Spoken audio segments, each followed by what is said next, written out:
YouTube. So today, y'all, I got another video for you. I'm not centered in this camera. Like, I'm like more on this side. It don't matter. Anyways, so y'all, today I'm bringing y'all another medical assistant video.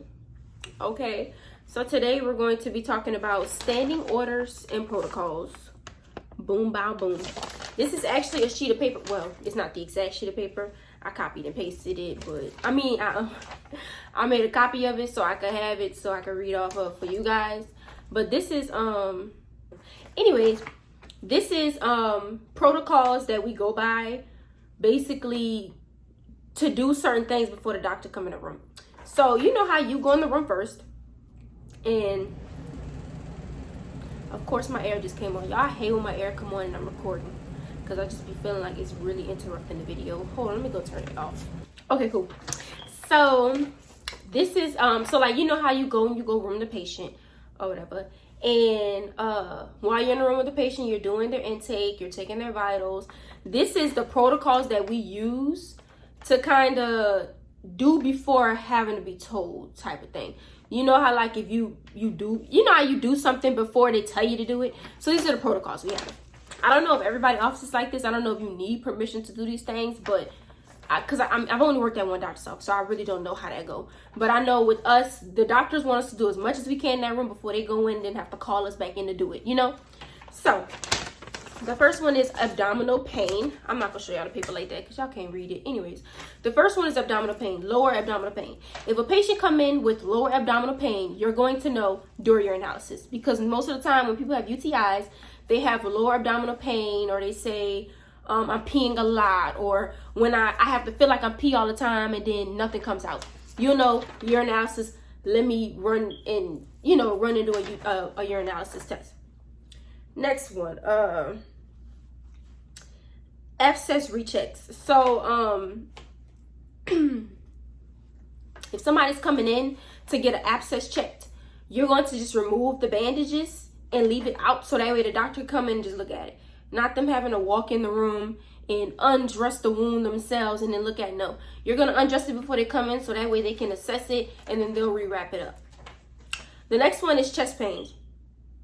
If a patient's having chest pains, like especially if they're really, really bad, you're just going to alert the provider. That's the first thing you're going to do. But if they say, oh, like I just feel like I have like this sharp pain in my chest sometimes, or, you know, like my chest hurt when I'll do a certain activity, do an EKG. Simple. Like, especially if a person come and they have shortness of breath, you're gonna do an EKG. Chest pain, shortness of breath, anything like that, EKG, because you want to check and see what's going on with the chest. Do that EKG so that way you can give the results to the provider, and if they're normal, they can rule some things out, and if it's abnormal, then they can start adding some stuff into the equation. You feel me? So yeah, do an EKG. The next one, if a patient have a cough or shortness of breath, you're gonna do the pulse oximetry. Yeah, I don't know how to say that, but the little thing you put on a patient's finger to check their oxygen. You're gonna do that if they're coughing, or if they say they shortness of breath too. You want to do that. You know, check and see if they're getting enough oxygen. If a person is feeling dizzy or dehydrated, you're going to do an orthostatic BP. So orthostatic BP, I wish I brought this paper too. I don't know if some people know what it is, but basically it's a paper, and it's going to say sitting down, laying down, standing up. And then they're going to have a thing where it says symptoms. So basically you're going to take the person's blood pressure while they're sitting down, and then you're going to wait a couple minutes and then take it again while they're standing up. Wait a couple minutes, take it again while they're laying down. And it's not that exact order either, y'all. But anyways, you're going to do that, and you're going to see if their blood pressure is different with different things that they're doing. And each one of those steps, you want to say, okay, are you feeling dizzy, lightheaded? You know, anything going on? Do you feel more sweaty or something like that? So yeah, that's what an orthostatic BP is.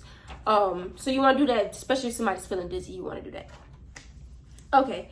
Next one, eye complaints. You're going to do a visual acuity test. We never really do vision tests, mainly because of COVID. People normally go to like urgent cares and get vision tests done now and all that. We really don't do vision tests. And plus, we're primary care. We see people 18 and up, but we just really don't get people that need a vision test. Female UTI symptoms, urinalysis, so you already know all that.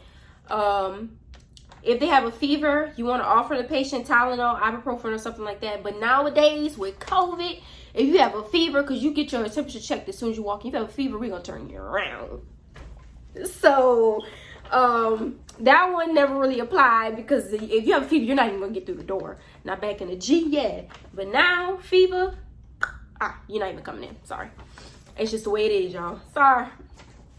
Next one is injuries, ice pack. We never have people come in with like active injuries like that. If anything, they went to the hospital first and then came to us.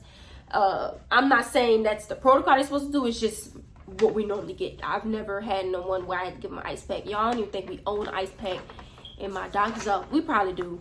I ain't never seen it. So, next one is lacerations. You want to undress the wound, clean the wound. Just like when it comes with that, I've never really cleaned a wound before. I've undressed a wound for the doctor to come in, but I've never cleaned one. They always do that. Every office is going to be different. Just like ear lavages, my office, medical assistants can't do ear lavages. Even though we learned it in school, we learned how to do it in school, but the doctor has to do it. And you just sit in and watch them do it. Literally, you have to sit in and watch them. I don't know why. But yeah, we can't do it. That's their rule, at least for us. So we don't do ear lavages. And normally if a wound needs to be cleaned, they do it themselves. I don't know if that's a rule or not, but we just never really did it. So yeah. Next one, shortness of breath, pulse oximetry, body aches. If a patient come in with body aches, fever, chills, all that, you're going to do a flu swab. Just go ahead, do a little flu swab and see what's going on. Just like if they come in with a sore throat, you want to check for strep throat. So do, you know, a throat swab. That's automatic. You know, if somebody telling me, yeah, I got this going on, so like my body is hurting, and you know, I've been having this fever on and off, and this cough and stuff, I'm gonna check you for flu.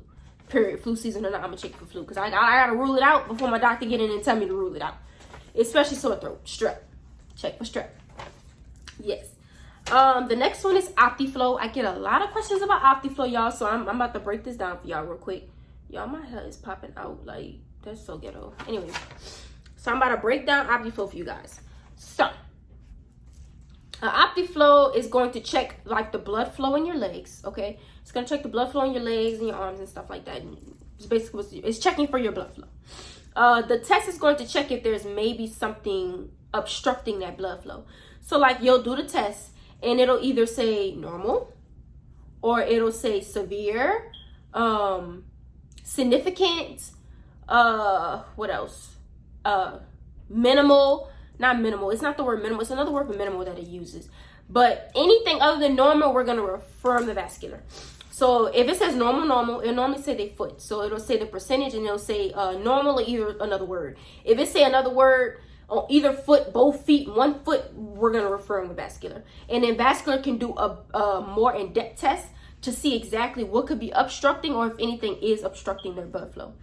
So with Optiflows, y'all, we do a lot of Optiflows. My doctors are very, very predominant on Optiflows. So if a patient hasn't been seen in a year, do an Optiflow. If they're saying they're having leg pain, we do an Optiflow. If they say, if you see discoloration on their legs or swelling, Optiflow. If they have hyperlipidemia, hypertension, diabetes, history of smoking, what else? Y'all look. If they had a stroke before, Optiflow. So we do Optiflows a lot, especially if they have 2 or more of those problems, like the history of smoking, hyperlipidemia, all that. If they have 2 or more of those, you're going to automatically do an Optiflow. And that's just that. So like I said, yeah, Optiflows are really, really big in my office. We do them, and if we're going to have clinic that day, we're doing about 20 Optiflows. I'm not even kidding you. That little machine stay busy. Real busy. So yeah. So that is everything. So there's probably more. I just can't think, but there's probably more different things, but that's the ones that we have written down. I feel like there's other ones we do, but it's just not written down. We just know to do it off of muscle memory. But yeah, y'all, you want to make your doctor's job easy. You're their assistant, medical assistant. You're their assistant. So you want to make sure you do everything you need to do before they come in that room, so that way you can go into the next room and room the next patient without being called to do something else for the first patient you just got rid of. You know what I'm saying? So yeah.